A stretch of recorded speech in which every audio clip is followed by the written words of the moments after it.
ഓം ശ്രീകൃഷ്ണാർപ്പണമസ്തു. എല്ലാവർക്കും നമസ്കാരം. ശ്രേഷ്ഠത്തിലേക്ക് എല്ലാവർക്കും സ്വാഗതം. കർമ്മദോഷ നിവാരണം സുഖശ്രേഷ്ഠ ജീവനം. ഇന്നത്തെ നമ്മുടെ വിഷയം എന്ന് പറയുന്നത് സ്ഫുടം ആണ്. ഡിഗ്രി എന്ന് പറയും. വളരെ പ്രാധാന്യം അർഹിക്കുന്ന ഒരു വിഷയമാണ് ഈ ഡിഗ്രി കാൽക്കുലേറ്റ് ചെയ്യുക എന്ന് പറയുന്നത്. അപ്പം ഡിഗ്രി വളരെ പ്രാധാന്യമുണ്ട്. അത് വളരെ സൂക്ഷ്മമായിട്ട് മനസ്സിലാക്കുമ്പോഴാണ് നമുക്ക് പ്രവചനം എന്നുള്ളത് സാധ്യമാകുന്നത്. അപ്പോൾ നമ്മുടെ ജ്യോതിഷ ക്ലാസ്സിൻ്റെ പുതിയ ബാച്ച് എന്ന് പറയുന്നത് ജൂൺ ഫസ്റ്റ് വീക്ക് ആരംഭിക്കാൻ പോവാണ്. അപ്പോൾ മെയ് 31-നകം താല്പര്യമുള്ളവർക്ക് ജോയിൻ ചെയ്യാവുന്നതാണ്. കാരണം ഒരു ജന്മം മുഴുവനും പഠിച്ചാലും തീരാത്ത അറിവിൻ്റെ ഒരു ശാസ്ത്രമാണ് ജ്യോതിഷം എന്ന് പറയുന്നത്. അപ്പം നമ്മുടെ ഋഷീശ്വരന്മാർ അത്ര സംഭാവന ഈ ഒരു വിഷയത്തിൽ തന്നിട്ടുണ്ട്. എൻ്റെ പരിമിതമായ അറിവ് വെച്ചുകൊണ്ട് വളരെ പ്രാധാന്യം ഒരാളുടെ ജീവിതം എങ്ങനെയാണ് ഗണിച്ചെടുക്കേണ്ടത്, അതിന് വളരെ പ്രാധാന്യം കൊടുക്കേണ്ട വിഷയങ്ങൾ ഏതൊക്കെയാണ് എന്ന് മാത്രം ഉൾക്കൊള്ളിച്ചുകൊണ്ട് ഒരു ക്ലാസ്സാണ് നമ്മൾ പ്ലാൻ ചെയ്യുന്നത്.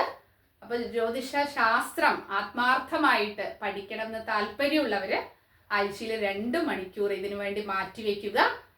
അപ്പോൾ ധാരാളം മെസ്സേജൊക്കെ കണ്ടിട്ടുണ്ടായിരുന്നു, വീഡിയോ റെക്കോർഡിംഗ് അവൈലബിൾ ആണോ എന്നൊക്കെ.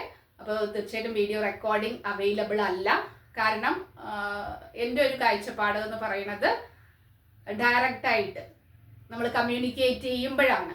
ഒരു കൺസൾട്ടേഷൻ എടുക്കുമ്പോഴും ഞാൻ ശ്രദ്ധിക്കാറുള്ളത് വോയിസ് അയച്ചാൽ മതി എന്ന് പറയുമ്പോൾ എനിക്കതിൽ തൃപ്തി തോന്നിയിട്ടില്ല എന്നുള്ളതാണ്. ജസ്റ്റ് ഗ്രഹങ്ങളുടെ കോമ്പിനേഷനൊക്കെ വെച്ച് ഒരു പ്രിഡിക്ഷൻ വെച്ചതുകൊണ്ട് അത്ര സാറ്റിസ്ഫാക്ഷൻ എനിക്ക് ഉണ്ടായിട്ടില്ല. അപ്പോൾ അതുകൊണ്ട് തന്നെ അപ്പോൾ നമ്മൾ നേരിട്ട് സംസാരിക്കുമ്പോഴാണ് ആ കമ്മ്യൂണിക്കേഷൻ കറക്റ്റായിട്ട് അവരിലേക്ക് എത്താനും അവരുടെ റിപ്ലൈ നമ്മൾ കേൾക്കുമ്പോഴാണ് നമുക്ക് കറക്റ്റായിട്ടുള്ള ഗൈഡൻസ് കൊടുക്കാനായിട്ടും സാധിക്കുക. അതുപോലെ തന്നെ ഈ ക്ലാസ് ജോയിൻ ചെയ്യാൻ താല്പര്യമുള്ളവർ തീർച്ചയായിട്ടും ഈ ഒരു സമയം ജ്യോതിഷത്തിന് വേണ്ടി മാറ്റിവെക്കുക എന്നുള്ളതാണ്.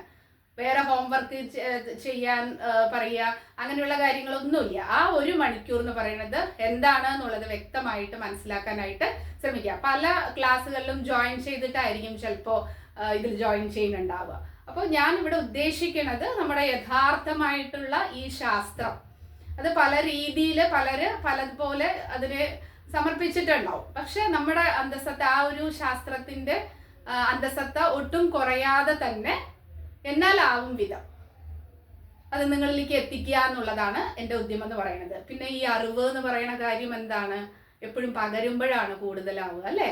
അപ്പോൾ നിങ്ങളുടെ ഓരോ സംശയങ്ങൾക്ക് മറുപടി പറയാനായിട്ടും ഇപ്പോൾ യൂട്യൂബിൽ ഒരു വീഡിയോ ഇടുമ്പോൾ തീർച്ചയായിട്ടും അത് എപ്പോഴും പോസിബിൾ അല്ല. എന്തെങ്കിലും സംശയം ചോദിക്കുമ്പോൾ അത് ടൈപ്പ് ചെയ്യുക എന്നൊക്കെ ഉള്ളത് കുറേ ബുദ്ധിമുട്ടുള്ള കാര്യമാണ്.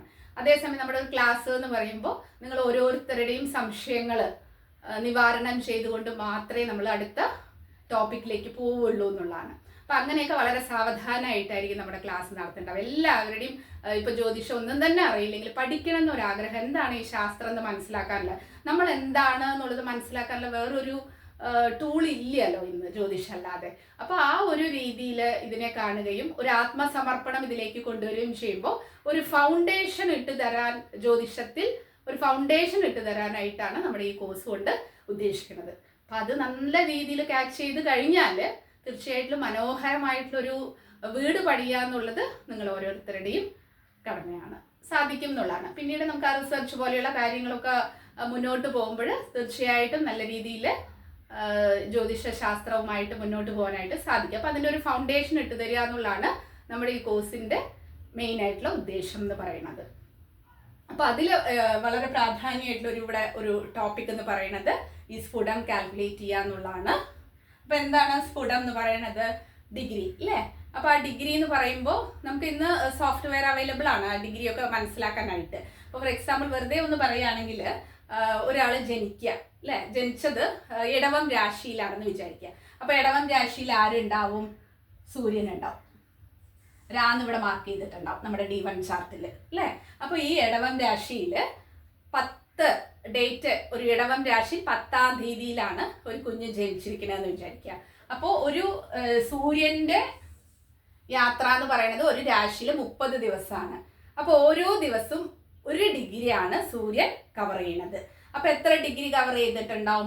10 ഡിഗ്രി കവർ ചെയ്തിട്ടുണ്ടാവും. അപ്പോൾ ഏകദേശം ഈ ഒരു പോയിന്റിലാണ് സൂര്യൻ വരുന്നത് അല്ലേ? അപ്പൊ അതുപോലെയാണ് ഓരോ ഗ്രഹങ്ങളും അവരുടെ സഞ്ചാരം ആ കുഞ്ഞ് ജനിക്കുമ്പോൾ ഏത് പൊസിഷനിലാണ് എന്നുള്ളത് മനസ്സിലാക്കാനാണ് നമ്മൾ ഈ ഡിഗ്രി ഉപയോഗിക്കുന്നത്. അപ്പൊ നമ്മൾ നവാംശത്തിൽ നമുക്ക് നവാംശ ചാർട്ട് എന്ന് പറയുന്നത് ഈ സോഫ്റ്റ്വെയർ ഒക്കെ അവൈലബിൾ ആവുന്നതിന് മുമ്പ് D1 ചാർട്ടും നവാംശ D9 ചാർട്ടും ഉപയോഗിക്കേണ്ടി വന്നു. അപ്പൊ ആ D9 ചാർട്ട് കണ്ടു കഴിഞ്ഞാലും നമുക്ക് ആ ഗ്രഹങ്ങളുടെ കോമ്പിനേഷൻ എവിടെയാണ്, ആരൊക്കെയാണ് യോഗം ചെയ്തിരിക്കുന്നത് എന്നുള്ളതൊക്കെ ആ D9 ചാർട്ട് നോക്കിയാലും വളരെ ഈസി ആയിട്ട് മനസ്സിലാക്കാനായിട്ട് സാധിക്കും.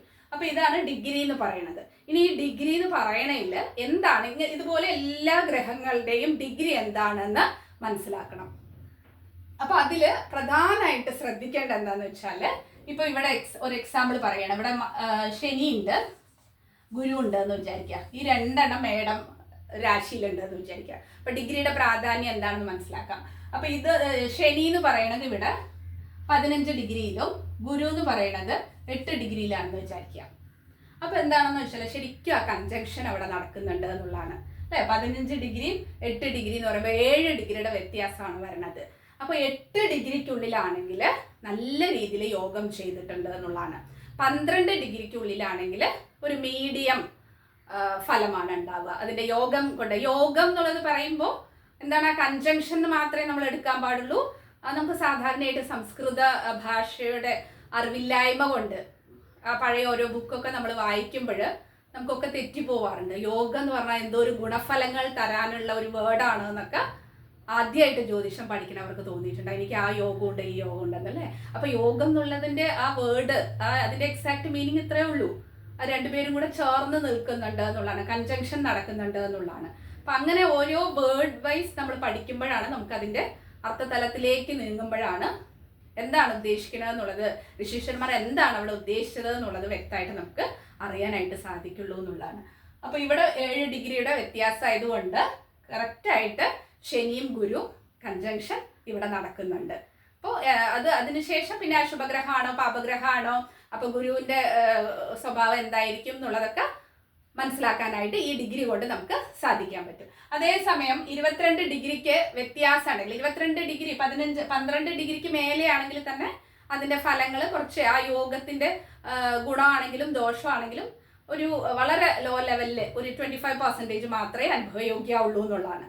അതേസമയം 22 ഡിഗ്രിക്ക് ശേഷമാണെങ്കിൽ അവിടെ യോഗമേ ചെയ്യുന്നില്ല. കാരണം ഓരോ ഗ്രഹങ്ങൾ എത്രയോ മൈൽസ് ഡിസ്റ്റൻസിലാണ് പ്ലേസ് ചെയ്തിട്ടുള്ളത് അല്ലേ. അപ്പൊ നമുക്ക് ഈ ഡിഗ്രിയിൽ എത്തുമ്പോഴാണ് നമുക്ക് മനസ്സിലാക്കാനായിട്ട് സാധിക്കുക ഇത് രണ്ടും കൂടെ യോഗം ചെയ്തിട്ടുണ്ട് ഇല്ലെങ്കിൽ. ഇപ്പൊ ഇവിടെ ബുധൻ ഉണ്ട് എന്ന് വിചാരിക്കുക, ബുധൻ ഉണ്ട്, ഉച്ചക്ഷേത്രത്തിൽ അതിന്റെ ഡിഗ്രി ഒക്കെ നമുക്കറിയാം. അപ്പൊ ഈ ബുധൻ എന്ന് പറയുന്നത് 29 ഡിഗ്രി ആണെന്ന് വിചാരിക്കുക. അപ്പൊ എന്താന്ന് വെച്ചാൽ ഏകദേശം ആ ഉച്ചത്തിൽ നിന്ന് പോയി കഴിഞ്ഞു, എവിടെ എത്താൻ പോവാണ്, തുലാത്തിലേക്ക് എത്താൻ പോവാണ് അല്ലേ. അപ്പൊ ആ ഒരു പെർഫെക്റ്റ് ആയിട്ടുള്ള ഒരു ഗുണം അവിടെ ലഭിക്കില്ല എന്നുള്ളതാണ്.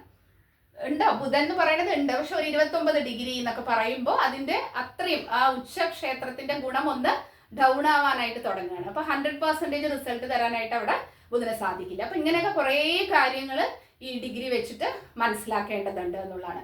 അതുപോലെ തന്നെയാണ് ഡിഗ്രിയിൽ തന്നെ വേറൊരു വളരെ ഇമ്പോർട്ടന്റ് കാര്യം എന്ന് പറയുന്നത് ദൃഷ്ടിയുടെ കാര്യത്തിൽ. ഇപ്പൊ എക്സാമ്പിൾ ഈ ശനി എടുക്കാം. വൃശ്ചികത്തിൽ നിൽക്കുന്ന ശനിക്ക് എവിടെയൊക്കെയാണ് 1, 2, 3 ഇവിടെ ഒരു ദൃഷ്ടിയുണ്ട് അല്ലേ. അപ്പൊ ഇവിടെ ഒരു ശനിയുടെ ദൃഷ്ടി വരുന്നുണ്ട്. അതേപോലെ തന്നെ ഇവിടെ ഒരു ശനിയുടെ ദൃഷ്ടി വരുന്നുണ്ട്, ഇവിടെ ഒരു ശനിയുടെ ദൃഷ്ടി വരുന്നുണ്ട്. ഈ 3 സ്ഥലങ്ങളിലും ശനിക്ക് ദൃഷ്ടിയുണ്ട്.